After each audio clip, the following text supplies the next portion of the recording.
Assalamualaikum warahmatullahi wabarakatuh. Innal hamdalillah nahmaduhu wa nasta'inuhu wa nastaghfiruh wa na'udzu billahi min shururi anfusina wa sayyiati a'malina. May yahdihillahu fala mudilla lahu wa may yudlilhu falan tajida lahu waliyyan mursyida. Asyhadu an la ilaha illallah wahdahu la syarika lah wa asyhadu anna Muhammadan abduhu wa rasuluh salawatullahi wa salamuhu alaihi wa ala alihi wa sahbihi wa sallama tasliman katsira. Ya ayyuhalladzina amanu taqullaha haqqa tuqatih wa la tamutunna illa wa antum muslimun. Ya ayyuhalladzina amanu taqullaha wa qulu qawlan sadida yuslih lakum a'malakum ويغفر لكم ذنوبكم ومن يطع الله ورسوله فقد فاز فوزا عظيما. أما بعد فإن أصدق الحديث كتاب الله وخير الهدي هدي محمد صلى الله عليه وسلم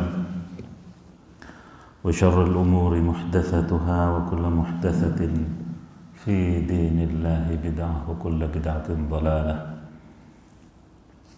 Ma'asyiral aba wal ummahat wal ikhwa wal akhawat, kembali kita dipertemukan oleh Allah Subhanahu wa taala di masjid yang sama-sama kita cintai ini dalam rangka mengkaji sirah nabawiyah, menapaktilasi jejak hidup Nabi kita Muhammad sallallahu alaihi wasallam, di mana kita harapkan dari majelis-majelis semacam ini akan bertambah keimanan dan kecintaan kita kepada beliau alaihi salatu wassalam. Di samping juga semoga Allah Subhanahu wa taala catat sebagai tambahan amal soleh kita di sisinya. Jamaah yang dirahmati Allah, pada kesempatan yang lalu kita telah sampai pada permulaan sejumlah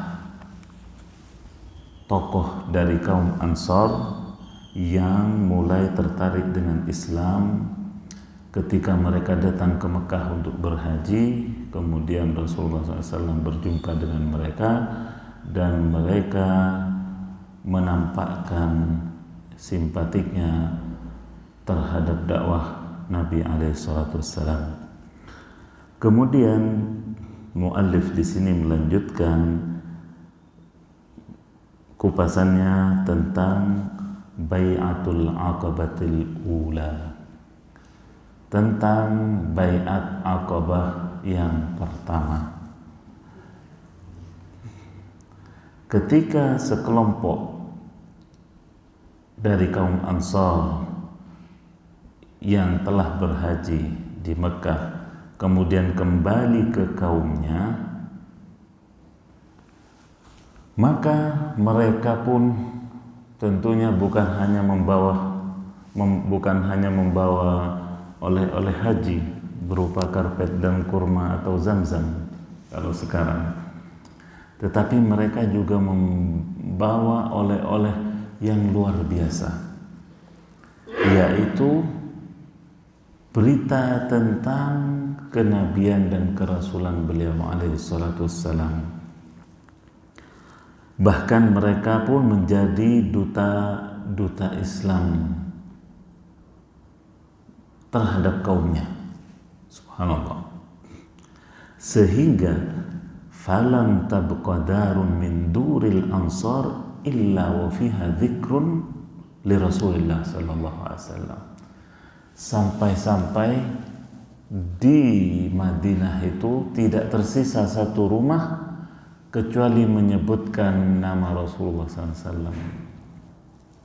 Artinya kabarnya betul-betul tersiar, viral, kalau dengan bahasa sekarang, bahwasanya di Mekah ada pemuda Quraisy yang mengklaim sebagai nabi terakhir dan penutup juga risalah, sedang melakukan dakwahnya, mengenalkan orang-orang yang datang berhaji dengan kenabian atau dengan al-Islam.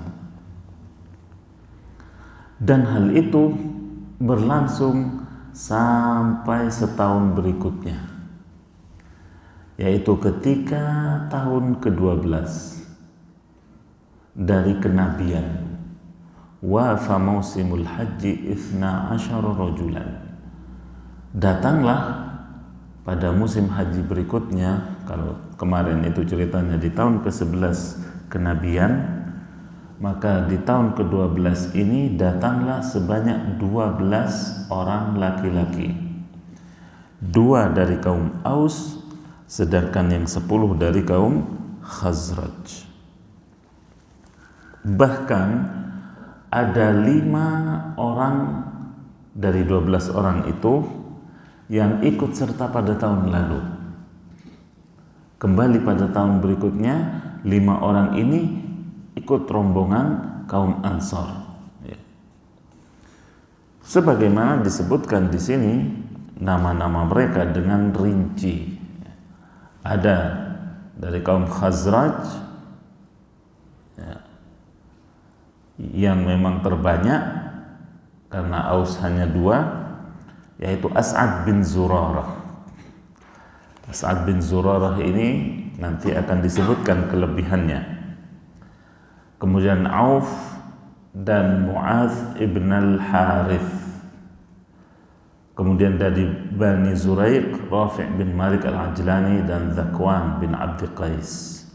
Dari Bani Auf adalah Ubadah ibn Samit dan Yazid bin Tha'labah. Dari Bani Salim bin Auf adalah Al-Abbas bin Ubadah bin Nadlah. Jadi Al-Abbas ini bukan paman Nabi, tapi Al-Abbas bin Ubadah. Di antara keistimewaan sahabat yang mulia ini adalah menghadiri 2 baiat, Aqabah pertama dan kedua. Kemudian tidak cukup itu, dia juga tinggal di Mekah, tidak balik ke Madinah. Tinggal di Mekah, ya, mendampingi Nabi alaihissalam, kemudian ikut hijrah setelah itu ke Madinah, balik kampung. Jadi subhanallah, Ibnu Hajar dalam kitabnya Al-Isabah fi Tamyiz as-Sahaba memberikan catatan tentang Al-Abbas ini, bahwa beliau adalah Ansariyun Muhajiriyun. Ansariyun Muhajiriyun.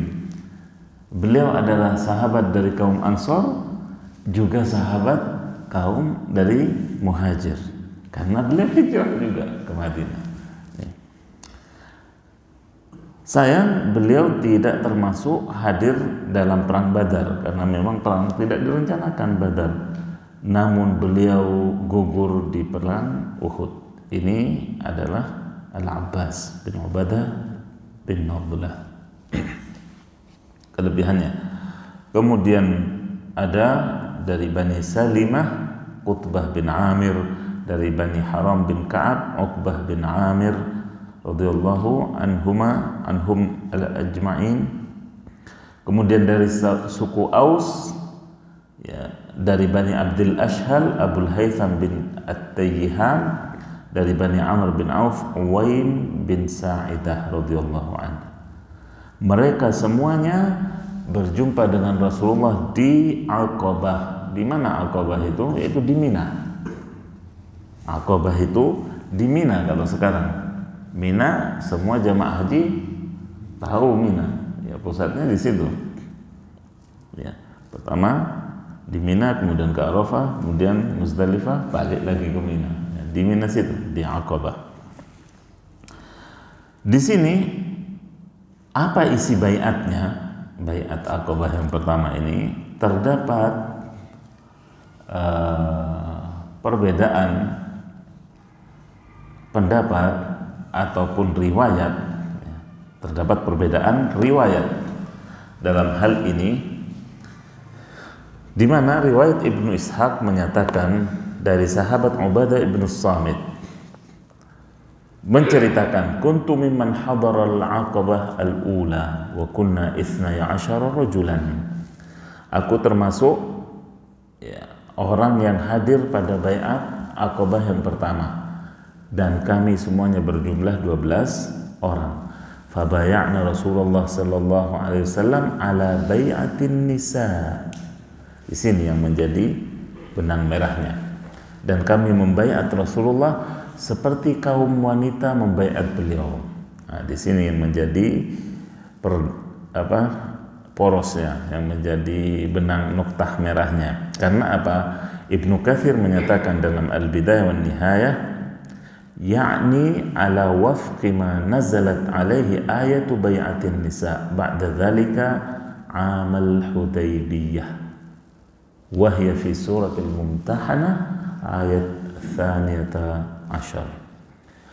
Bahwasanya kata Ibnu Katsir, maksudnya baiat wanita ini adalah baiat wanita yang nanti pada perjanjian setelah perjanjian Hudaybiyah atau bahkan setelah penaklukan Mekah, yang disebutkan atau diabadikan dalam Al-Quran pada surah Al-Mumtahanah ayat 12. Ya, isinya mirip dengan riwayat atau yang disebutkan oleh Ubadah bin Samit di sini. Apa isi baiatnya?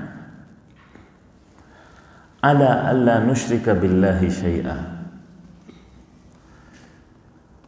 Kalau kata ayat wala yasriqna wala yaznina wala yaqtulna auladahunna wala ya'tina bi fahishatin mubayyinatin, al-ayah. Yang pertama, alla nusyrika billahi syai'a, bahwasanya kita tidak menyekutukan Allah dengan apapun. Wala nasriq, dan juga kami tidak akan atau berjanji untuk tidak mencuri. Semuanya ya ajaran-ajaran yang luar biasa.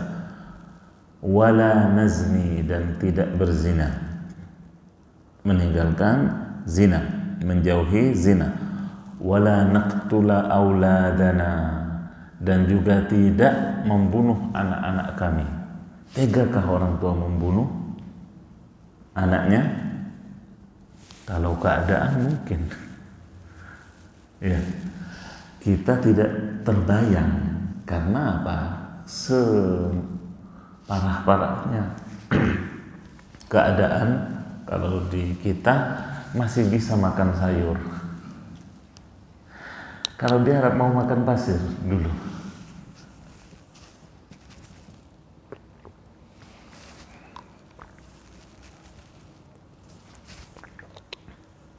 mereka membunuh anaknya karena dua sebab atau karena dua keadaan, dan Allah pun melarang mereka melakukan ini pada dua keadaan tersebut. Keadaan pertama, karena memang keluarga susah, ya, susah bukan hanya susah apanya, hatta yang dibuat makan pun tidak ada. Makanya mereka ketika kemudian tidak tega melihat anaknya meraung-raung kelaparan, ya kan, akhirnya ya dibunuh saja. Ketika berjalan meninggalkan misalnya mencari penghidupan, anaknya tidak kuat di tengah jalan, ya kan, kena terik panas matahari, tidak ada yang dibuat minum, bahkan ya ditinggal, merem, tinggal. Seperti itu.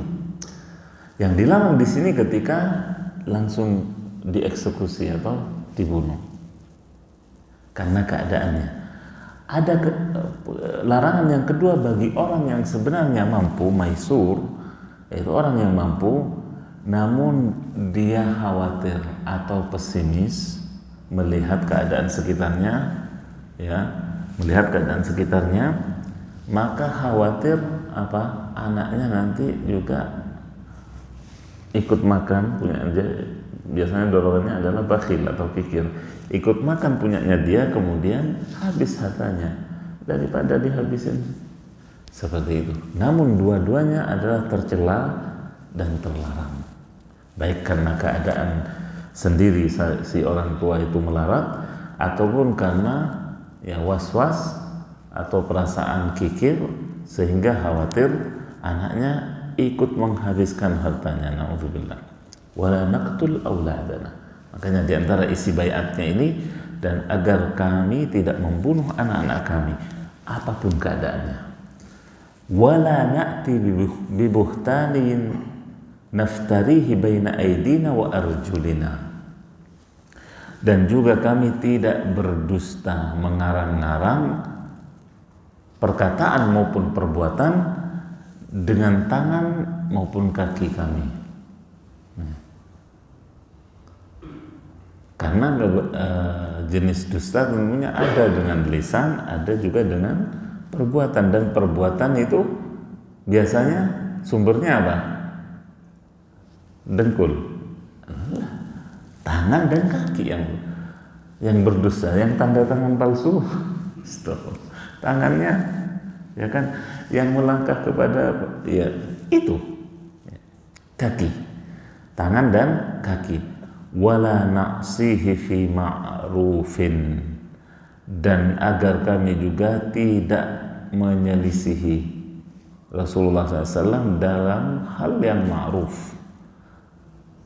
Fa'in waffaitum falakumul jannah, jika kalian penuhi itu balasannya surga. Wa in ghasyitum min dzalika syai'an fa amrukum ila Allah. Adapun jika kalian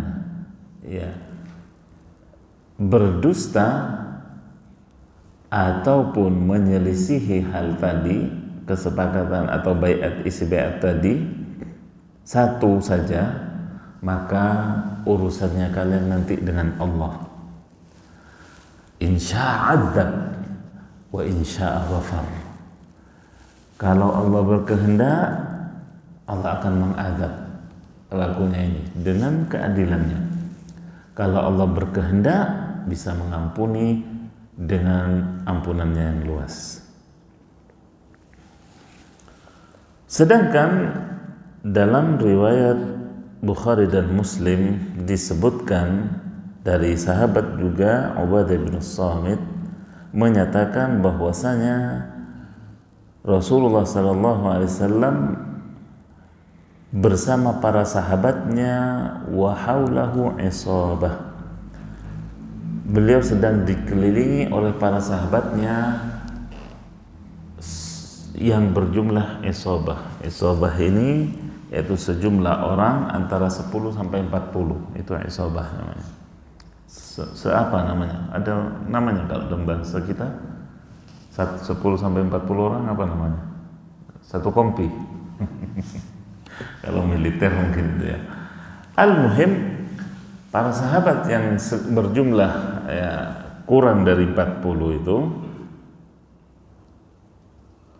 membaiat Rasulullah sallallahu alaihi wasallam, karena Rasulullah nyatakan bai'uni, baiatlah aku, baiatlah aku, yang isinya sama, agar kalian tidak berjanjilah, maksudnya baiat itu berjanji teguh.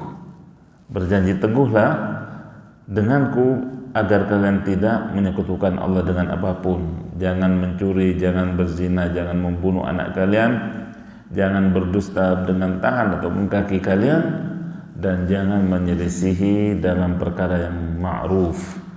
Bedanya apa? Belakangannya.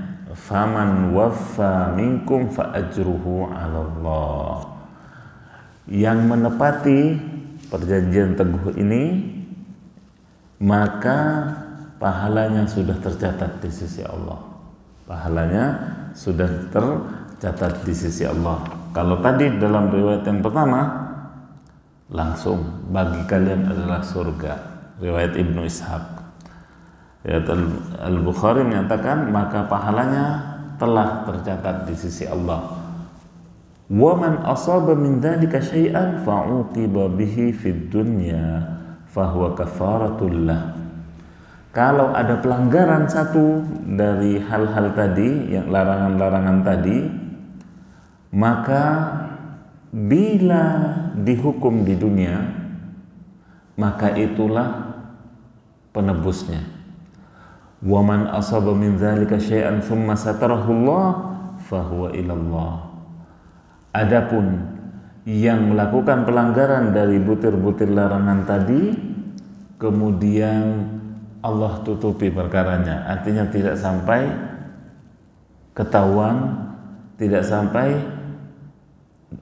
ke Rasulullah laporannya, insya'a afa anhu, maka itu kembali kepada Allah. Bila Allah berkehendak, Allah ampuni, wa insya'a aqabah, kalau Allah kehendaki juga bisa menghukumnya. Lalu kami pun membaiat beliau atas hal itu. Taib, jamaah yang dirahmati Allah, mungkin ada yang bertanya, kalau memang ada yang bertanya, kenapa isi baiat ini larangan semuanya? Jangan mencuri, jangan berzina, jangan membunuh. Kenapa? Ya, di sini juga pertanda kecerdasan Imam Ibnu Hajar rahimahullah. Sebelum kita bertanya, beliau sudah Allah ilhami untuk memberikan jawaban. Baik, di sini kata beliau, fal jawabu annahu lam yuhmilha. Kenapa tidak ada perintah di situ? Maka kata Ibnu Hajar, itu bukan berarti bahwasanya perkara-perkara Islam tadinya itu yang berupa perintah disepelekan atau dipinggirkan. Tidak. Akan tetapi hikmahnya, kata beliau alaihi ridwanullah, alaihi rahmatullah, annal kaffa aisaru min insya'il fi'il. Ini bahwasanya menahan diri itu lebih gampang daripada melakukan perbuatan. Itu yang pertama. Kemudian li'anna ijtinabal mafasid muqaddam ala ijtilabil masalih. Ini kaidah yang kedua. Karena meninggalkan kerusakan-kerusakan itu diutamakan daripada mengejar maslahat. Yang kedua. Yang ketiga, wattakhalli 'anir radha'il qabla tahalli bil fadha'il. Masya Allah. Ini juga kaidah. Dan mengosongkan diri dari keburukan-keburukan lebih dulu atau diutamakan daripada berhias diri dengan keutamaan. Apa maksudnya? Baik. Air ini ada isinya. Apa ini namanya? Botol. Botol ini ada isinya air. Baik. Kalau kita ingin minum kopi atau membawa kopi atau teh dengan botol ini, isinya dituang dulu atau langsung diisi kopi ini? Dibuang dulu, ya kan? Dituang dulu di tempat lain, baru kemudian ini. Maksudnya dikosongkan dulu, baru diisi. Begitu pula seseorang, ya, jiwanya ibarat botol ini. Kalau jiwanya kotor, dibersihkan dulu, baru kemudian diisi. Misalnya juga contoh nyatanya, ya, orang yang kebiasaannya misalnya mencuri, tidak apa-apa mencuri terus saja, tapi sholat juga, ya jangan begitu. Stop dulu kemungkarannya itu, stop dulu perbuatan buruknya itu, berhenti mencuri dulu, baru kemudian nanti diajari sholat. Berhenti mabuk dulu, baru kemudian diajari sholat. Itu seperti itu. Maksudnya kita mengosongkan radha'il dulu, dibersihkan dulu, ya. Kemungkaran-kemungkarannya di stop, ya. Kalau sudah terlatih atau bisa berhenti mengendalikan diri, tidak mabuk, tidak mencuri, tidak ini, kemudian gampang nantinya disuruh sholat, disuruh puasa, disuruh itu. Ini maksudnya Imam Ibnu Hajar rahimahullah. Jangan kemudian dicampur. Akhirnya apa yang terjadi? STMJ katanya. Sholat terus, maksiat jalan. Ya Pak Dur. Nah, itu maksudnya. Kata Ibnu Hajar rahimahullah menjawab mungkin sebagian pertanyaan dari kita. Baik.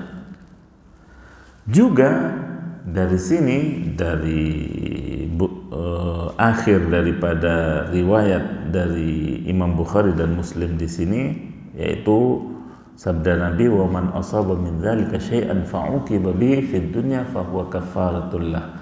Barang siapa melakukan larangan-larangan tadi satu saja, kemudian ditegakkan hukum baginya di dunia, maka itu menjadi kafarah. Ini juga disebutkan oleh Ibnu Hajar bahwasanya hadis ini atau sabda beliau ini memberikan faedah bahwasanya mendirikan atau ketika seseorang melakukan pelanggaran kemudian dihukum di dunia, maka itu menjadi penebus dosanya. Meskipun orangnya belum bertobat, walau lam yatub al-mahdud. Ini pendapat jumhur. Meskipun pelakunya belum bertobat. Artinya apa? Di akhirat tidak akan dihukum lagi karena sudah ditebus di dunia dosa yang satu tersebut. Adapun dosa yang lain nanti hisabnya lain. Begitu.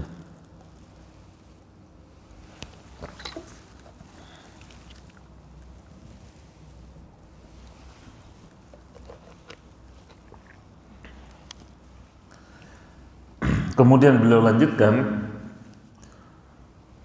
"Dhahabal jumhur ila anna man taba la yabqa alaihi mu'akhadhah wa ma'a dhalika fala ya'manu makrallah li'annahu la ittila' lahu hal qubilat taubatuh am la."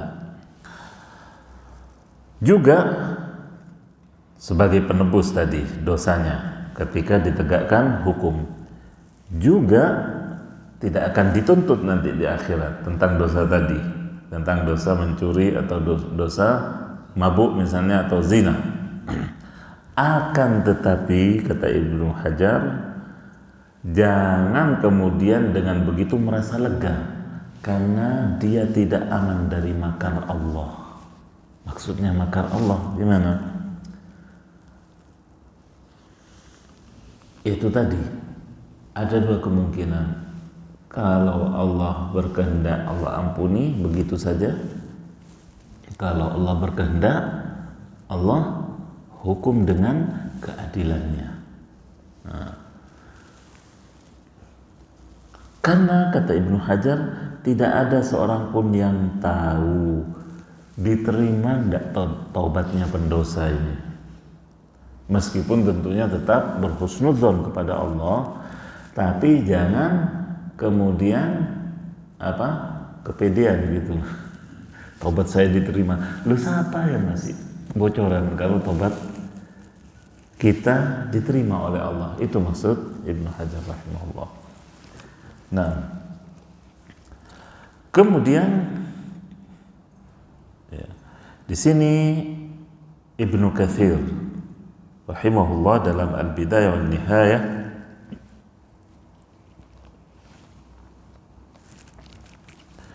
meluruskan bahwasanya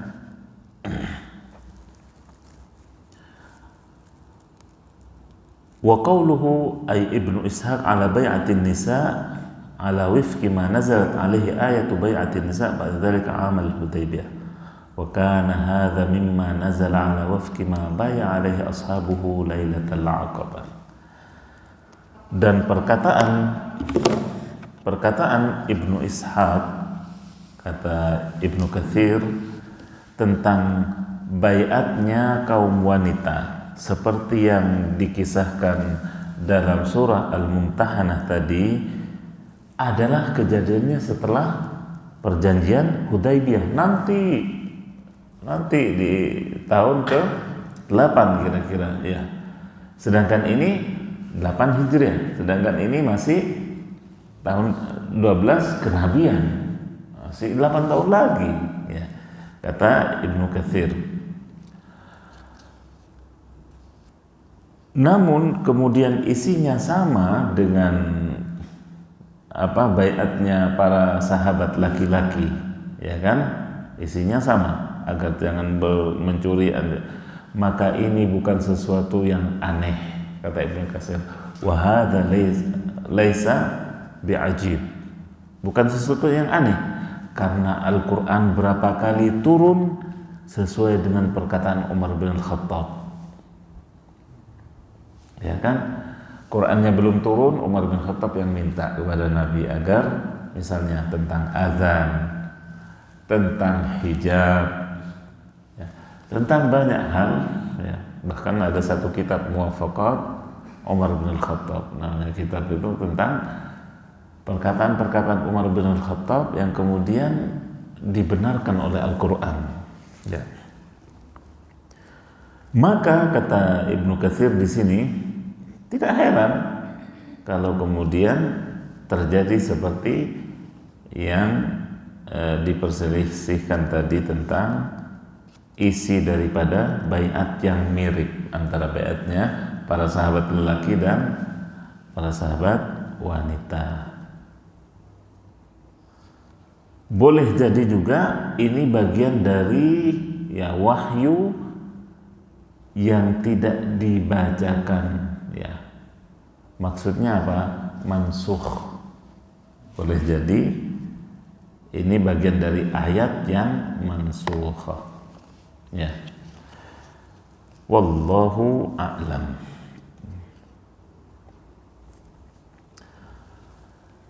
Adapun muallif di sini lebih memilih pendapat Ibnu Hajar yang menyatakan bahwasanya baiat tersebut isinya tidak sama dengan yang baiatnya perempuan, tetapi kata beliau isinya adalah ubayyi'ukum an tamna'uni mimma tamna'una minhu nisa'akum wa abna'akum.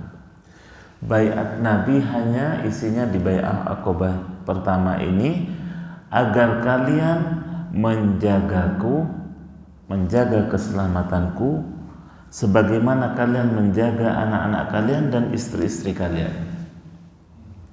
Karena Nabi akan hijrah ke tempat yang baru, ke negeri yang asing bagi beliau. Kalau kemudian tidak ada yang menjamin keamanannya, ya, sedang waktu itu belum turun ayat yang menyatakan wallahu ya'simuka minan nas, dan Allah akan menjagamu wahai Muhammad dari orang-orang, dari manusia. Maksudnya apa? Dengan ayat ini Allah ya memberi jaminan bahwa nabinya tidak akan mati terbunuh. Tidak akan mati terbunuh. Belum datang jaminan ini, makanya Nabi meminta kepada kaum Ansor, nanti ucuk-ucuk saya tahu-tahu datang ke kalian, kemudian kalian tinggalkan. Tidak ada yang melindungi saya, ya. Maka Nabi pun mengungkapkan ya, syarat ini kepada kaum Ansor yang datang sebagai utusan ke Mekah. Baik. Jamaah yang dirahmati oleh Allah, intinya atau kesimpulannya, annal mubaya'ah fil aqabatil ula kanat ala sam'i wa ta'ah fil usri wal yusr wa fil mansyati wal makruh. Bahwasanya baiat Aqabah yang pertama itu isinya untuk taat dan mendengar dalam suka maupun duka. Ada orang ketika suka saja, ya kan? Ketika duka, ketika susah ditinggal, ya kan? Makanya Nabi syaratkan ini, fil usri wal yusri. Tidak cukup itu, wa fil mansyati wal makrah. Juga ketika sedang semangat ataupun ketika kendor, ketika futur, ya, ketika futur. Karena orang semua dari kita, kalau semangat, datang semangatnya semangat, ya kan. Kalau lagi futur, lagi lemas, lagi kendor. Maka Nabi meminta kesamaan, keistiqomahan. Wal amri bil ma'ruf wan nahyi 'anil munkar. Juga amar ma'ruf dan nahi munkar. Wa qaulil haqq, dan juga perkataan yang hak, yang benar. Wa alla yakhafuna fillahi laumata laim. Dan jangan sampai juga takut celaannya orang yang suka mencela, ya, dalam menegakkan agama Allah. Wa 'alal wala'i wan nusra li Rasulillah sallallahu alaihi wasallam idza qadima alaihimul Madinah. Dan juga untuk memberikan walaknya, kecintaan dan pertolongannya kepada Rasulullah bila beliau telah tiba di kota Madinah. Wa ayyamna'uhu mimma yamna'una minhu anfusahum wa azwajahum wa auladahum. Dan agar menjaga dan melindungi Rasulullah sebagaimana mereka menjaga diri mereka sendiri, pasangan istri-istri mereka dan anak-anak mereka. Itulah, ya, isi baiat Aqabah yang pertama. Baik. Kemudian awal mula sholat Jum'ah diadakan di kota Madinah. Ini sebelum Rasulullah hijrah sudah ada Jumatan di Madinah. Masya Allah. Siapa orang yang beruntung yang memimpin sholatnya? Beliaulah As'ad bin Zurarah.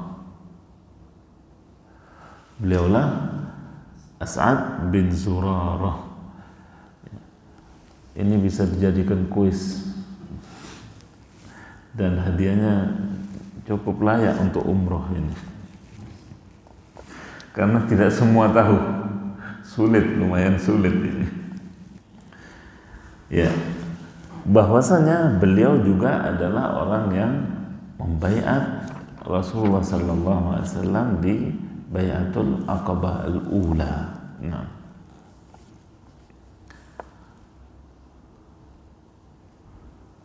Ibnu Hibban dalam sahihnya meriwayatkan, juga Abu Daud dalam sunannya dengan sanad yang kuat dari Abdullah bin Ka'ab bin Malik. Abdullah bin Ka'ab bin Malik. Ka'ab bin Malik adalah sahabat, punya anak Abdullah, sedang Ka'ab, ya, telah buta. Dituntun oleh putranya Abdullah untuk apa? Untuk pergi sholat, ke masjid. Kemudian setiap kali mendengar azan di hari Jumat, ayahnya Ka'ab bin Malik radhiyallahu anhu ini selalu berdoa, rahmatullah ala As'ad bin Zurarah, rahmatullah ala As'ad bin Zurarah. Beliau mendoakan semoga rahmat Allah atas As'ad bin Zurarah. Kok diulang-ulang? Tanya si Abdullah, ya abati, innahu la tu'jibuni salatuka ala Abi Umamah kullama sami'ta al-adhan bil jumu'ati faqala ay bunay. Wahai ayahanda, aku jadi penasaran kok kau setiap mendengar azan selalu mendoakan Abu Umamah, yaitu siapa? As'ad bin Zurarah itu. Kenapa? Apa rahasianya? Wahai anakku, kata Ka'ab bin Malik, kana awwal man jamma'al jumu'ata bil Madinah fi harrati bani Bayadah fi Naqi' yuqalu lahu al-khadamat. Qultu wa kam antum yawma idzin? Qala 40 rajula. Ketahuilah wahai anakku, sesungguhnya orang pertama yang mendirikan Jumatan di kota Madinah, di kampung Bani Bayadah namanya ya, itulah As'ad bin Zurarah. Kemudian Abdullah bertanya, berapa jumlah kalian saat itu? Beliau menjawab 40 orang. Ini di antara dalil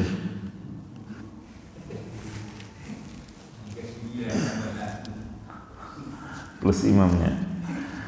Nah, jadi ini bagian dari kelebihan sahabat As'ad bin Zurarah ketika mengimami, menjadi imam pertama yang mendirikan sholat Jumat di kota Madinah sebelum Rasulullah hijrah ke sana. Ya, luar biasa. Ini bukan prestasi yang ya sangat bersejarah. Baik, selain pahala tentunya, selain pahala yang melimpah. Nah, jamaah yang dirahmati oleh Allah, kemudian topik berikutnya adalah tentang diutusnya Mus'ab bin Umair menjadi dai atau duta Islam ke Madinah sebelum hijrah. Dan Mus'ab bin Umair ini juga bagian dari sahabat kalangan junior, kalangan muda, sahabat kalangan muda. Namun beliau juga radhiyallahu anhu luar biasa pengorbanannya. Ketika kaum Ansor kembali ke negerinya, ke Madinah atau ke Yathrib saat itu sebelum dinamai Madinah, Rasulullah Sallallahu Alaihi Wasallam mengutus atau menyertai bersama mereka pemuda dari pemuda kaum muslimin yang masuk awal-awal Islam. Dialah Mus'ab bin Umair. Dan beliau perintahkan wa amarahu ayyuqri'ahumul Qur'an ayyuqri'ahumul Qur'an wa yu'allimahumul Islam wa yufaqqihahum fid din. Fakana Mus'ab radhiyallahu anhu yusamma bil Madinah al-Muqri'. Beliau diperintahkan oleh Rasulullah untuk membacakan Al-Quran kepada kaum muslimin di kota Madinah, mengajarkan Islam kepada mereka, memahamkan agama, sehingga Mus'ab dinamakan oleh penduduk Madinah saat itu sebagai Al-Muqri, bukan Qori. Qori dan Muqri. Kalau Qori hanya sekedar membaca, kalau Muqri membuat orang juga bisa membaca. Itu loh. Lebih utama mana? Qori apa Muqri? Muqri. Karena bukan dirinya sendiri yang pintar, juga membuat orang lain pintar, yaitu menjadi gurunya, ya. Dan ya, antiknya lagi kejadiannya bahwasanya Mus'ab bin Umair ini ketika tiba di Madinah disambut atau diberikan tempat di rumah siapa? As'ad bin Zurarah tadi. Ya Rabb, jasanya sahabat yang mulia As'ad ini. Pertama yang mendirikan Jumatan, kemudian juga yang menerima pertama utusan Rasulullah dari Mekah, sahabat Mus'ab bin Umair. Ya. Karena dulu tidak ada hotel, ya kan? Tidak ada Red Doors, tidak ada.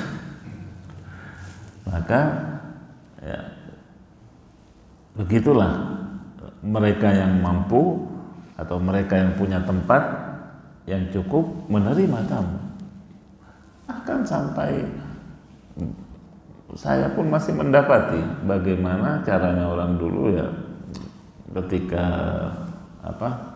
safar itu mencari bukan mencari hotel, mencari kerabat yang dekat, kemudian menginap di rumahnya. Nah, dan Mus'ab bin Umair ini radhiyallahu anhu termasuk sahabat yang sukses dalam dakwahnya, menyebarkan Islam di kota Madinah, bukan tanpa tantangan, tapi beliau mampu melampaui tantangan tersebut. Ya, karena setiap dakwah pasti ada tantangannya. Namun istata'a ayyatakhattas si'ab, kata di sini, allati tujad daiman fi tariqi kulli nazihin gharib. Beliau berusaha untuk mengubah orang-orang yang terbiasa dengan adat dan tradisi tertentu, lalu diperkenalkan dengan aturan baru hukum Islam yang mencakup masa kini dan mendatang, sehingga iman dan amal bersatu atau seimbang, begitu pula dengan akhlak dan suluknya. Dan beliau Mus'ab tentunya tidak punya sarana-sarana yang berupa hal-hal yang menggiurkan. Kamu ikut saya kasih fulusnya. Tidak pakai gitu Mus'ab. Tidak seperti sebelah yang disebut dengan mubasysyirin, at-tansir, di mana mereka memberikan fasilitas duniawi, servis untuk kemudian menyeret kaum muslimin bergabung dengan mereka. Mus'ab tidak demikian gebrakannya. Kelebihan beliau adalah kecerdasan dan ketangkasannya, karena beliau keluar dari madrasah Muhammadiyah, yaitu madrasah Rasulullah sallallahu alaihi wasallam, bermodalkan ikhlas kepada Allah, kemudian juga pengorbanan yang luar biasa dengan harta, keluarga dan sebagainya dalam jalan dakwahnya, juga dengan modal Al-Quran, bacaannya dan keberkahannya, sehingga beliau mampu memilih dari mutiara-mutiara Al-Quran yang dibacakan sehingga menembus dada pendengarnya, sehingga mendapat hidayah dengannya dan menyambut agama yang baru. Dan di antara hasil gemilang dari Mus'ab bin Umair dalam dakwahnya ini, sebagai poin terakhir, adalah masuk Islamnya Sa'ad bin Mu'adz dan Usaid bin Hudhair, dua sahabat istimewa.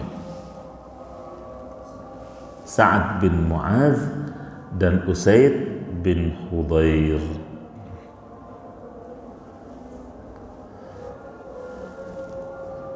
Siapa Sa'ad bin Mu'adz? Kelebihannya Sa'ad bin Mu'adz apa? Yang masuk Islam di tangan Mus'ab bin Umair.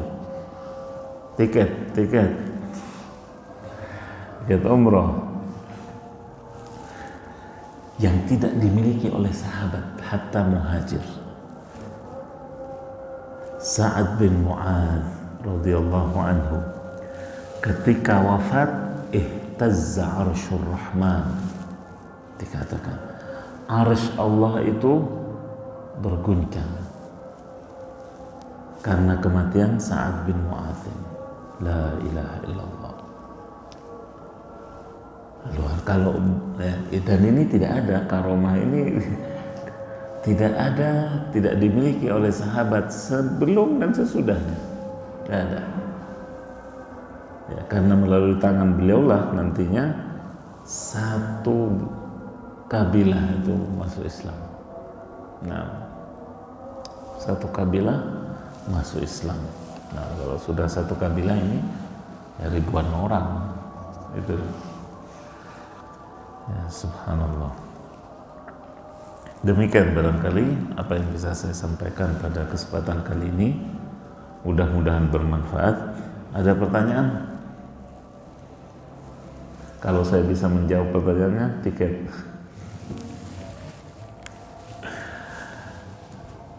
Baik. Terima kasih atas perhatiannya. Subhanakallahumma wa bihamdik, asyhadu an la ilaha illa anta astaghfiruka wa atubu ilaik. Assalamualaikum warahmatullahi wabarakatuh.